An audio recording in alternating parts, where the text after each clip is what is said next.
హైదరాబాద్లో free launch మోసాల పరంపర ఆగట్లేదు. ఒకరిని చూసి మరొకరు ఉడాయిస్తున్నారో లేక టైం చూసి బిచానా ఎత్తేస్తున్నారో ప్రతి వారం 10 రోజులకొక కంపెనీ మోసం భయపడటం మాత్రం కలవరపడుతుంది. సువర్ణ భూమి, ఆర్జే గ్రూప్ చీటింగ్ షాక్ నుంచి ఇంకా తేరుకోలేదు. ఇప్పుడు మరో సంస్థ బండారం బయటపడింది. ఫ్రీ లాంచ్ ఆఫర్ పేరుతో బయ్యర్లను రోడ్డును పడేసింది. ఎల్బీ నగర్ కేంద్రంగా కార్యకలాపాలు నిర్వహిస్తున్న కృతికా ఇన్ఫ్రా డెవలపర్స్. 4 ఏళ్ల క్రితమే కస్టమర్ల నుంచి కోట్ల రూపాయలు వసూలు చేసిన ఈ సంస్థ తమ ఫ్లాట్లు ఎక్కడా అని అడిగితే నిర్లక్ష్యంగా వ్యవహరిస్తోంది. కృతికా ఇన్ఫ్రా తీరుతో కస్టమర్లు ఆందోళన చెందుతున్నారు. రియల్ ఎస్టేట్లో ఫ్రీ లాంచ్ ఆఫర్ పేరుతో భారీ మోసం చేసిన కృతికా ఇన్ఫ్రా డెవలపర్స్ ఎండీ శ్రీకాంత్ను పోలీసులు అరెస్టు చేశారు. సరూర్ నగర్, బోడుపల్, తట్టి అన్నారంలో ప్రాజెక్ట్స్ ప్రారంభిస్తున్నామని చెప్పి కోట్లను వసూలు చేసి ఈ కంపెనీ బోర్డు తిప్పేసింది. 40 బాధిత కుటుంబాలు ఎల్బీ నగర్ పోలీస్ స్టేషన్కు చేరుకొని మోసపోయామని కృతికా ఇన్ఫ్రా డెవలపర్స్ తమను మోసం చేసిందని వాపోయారు. 3 ప్రాజెక్టుల పేరుతో వందల కోట్ల రూపాయలు వసూలు చేసినట్లు పోలీసుల విచారణలో తేలింది. బోడుపల్ మున్సిపల్ కార్పొరేషన్లోని హేమానగర్లో 2.5 ఎకరాల స్థలాన్ని 2020లో కొనుగోలు చేస్తున్నామని Kritika infra developer CEO Srikanth తెలిపారు. 70 కోట్ల వరకు డబ్బులు వసూలు చేశారు. కానీ శ్రీకాంత్ 2 ఎకరాల స్థలం మాత్రమే రిజిస్ట్రేషన్ చేసుకుని ఆ స్థలాన్ని 140 మందికి రిజిస్ట్రేషన్ చేయించాడు. కానీ ఇంకా 40 మందికి ఎలాంటి రిజిస్ట్రేషన్ చేయించలేదు. డబ్బులు కట్టి 5 సంవత్సరాలు అవుతున్నా తమకు ఎలాంటి పొజిషన్ ఇవ్వడం లేదని, అపార్ట్మెంట్ కట్టి ఇవ్వడం లేదని, తమకు రిజిస్ట్రేషన్ చేసిన స్థలాన్ని మళ్లీ మిగతా 40 మందికి రిజిస్ట్రేషన్ చేస్తున్నాడని బాధితులు పోలీసుల ఎదుట తమ ఆవేదన వ్యక్తం చేశారు. ఒక్కొక్కరి దగ్గర 40 లక్షల రూపాయల నుంచి 60 లక్షల వరకు వసూలు చేసి 4 సంవత్సరాలు అవుతున్నా ఫ్లాట్స్ ఇవ్వడం లేదని బాధితుల వాదన. కృతికా ఇన్ఫ్రా డెవలపర్స్ అని 2020లో స్టార్ట్ చేసినండి. హేమనగర్ బోడుపల్లో ఉంది. దీనిలో ఒకరికి తెలియకుండా ఒకరి దగ్గర లక్షలు కోట్లు వసూలు చేసిండు. దగ్గర 90 కోట్లలో కొంతమందికి అంటే ఉన్న ల్యాండ్ ని 110 మందికి యూడిఎస్ చేసి వదిలేసిండు. దాని తర్వాత మేము దగ్గర ఇప్పుడు తెలిసింది 60 మంది ఉన్న విక్టిమ్స్. ఎవరికి కూడా న్యాయం చేయమంటే వాడు ఇక రేపు ఎల్లుండి 2 నెలలు అని చెప్పి ఇప్పటి వరకు తీసుకొచ్చిండు.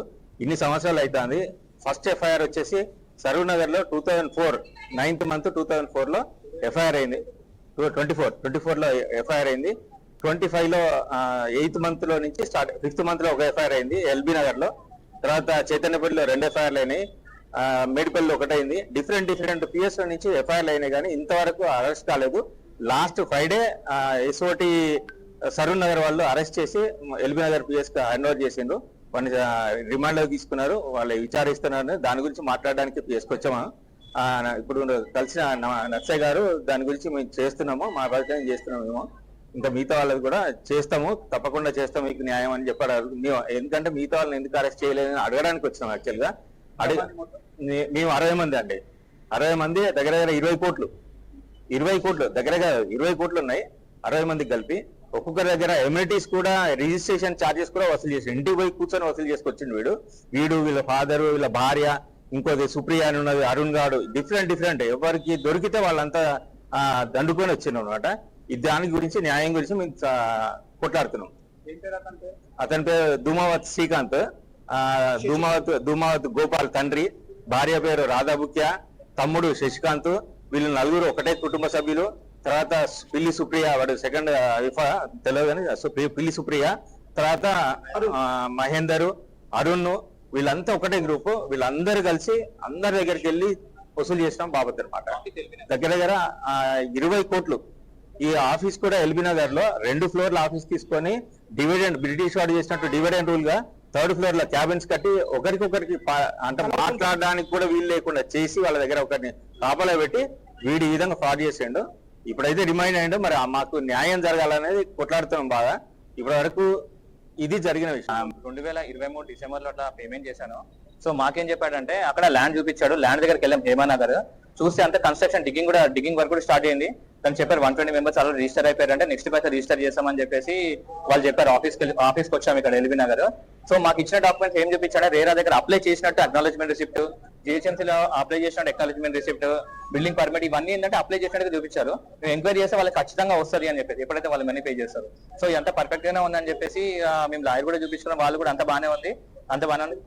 ఇన్వెస్ట్ చేసాం. ఇన్వెస్ట్ చేసిన తర్వాత ఏంటంటే ఇంకా మెల్ల రిజిస్ట్రేషన్ చేస్తాం, ఏప్రిల్లో చేస్తాము, మేలో చేస్తామని చెప్పేసి ఒకరిని కలవనీకుండా చేశాడు. మాకు స్టార్టింగ్ లో వాట్సాప్ గ్రూప్ పెడతాము, మీకు ఇంటిమేషన్ ఇస్తాం అందరికి అప్డేట్స్ అని, కానీ ఎక్కడ ఏది జరగలేదు. సో దాని తర్వాత నాకు 6-7 months తర్వాత అప్పుడు వీళ్ళందరూ పరిచయం అయ్యారు. ఒక దగ్గర ఇన్సిడెంట్ అక్కడికి వచ్చిన తర్వాత వాళ్ళు అక్కడ గోడ మీద రాశారు అనమాట, ఏది ఇది ఒక ఫ్రాడ్ అని చెప్పేసి. అప్పుడు మేము రియలైజ్ అయినా ఇది ఒక ఫ్రాడ్ అని చెప్పేసి.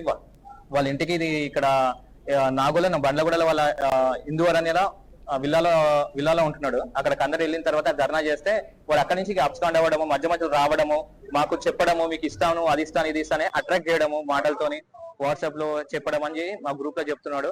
కానీ ఎటువంటిది ఏం చేయలేదు.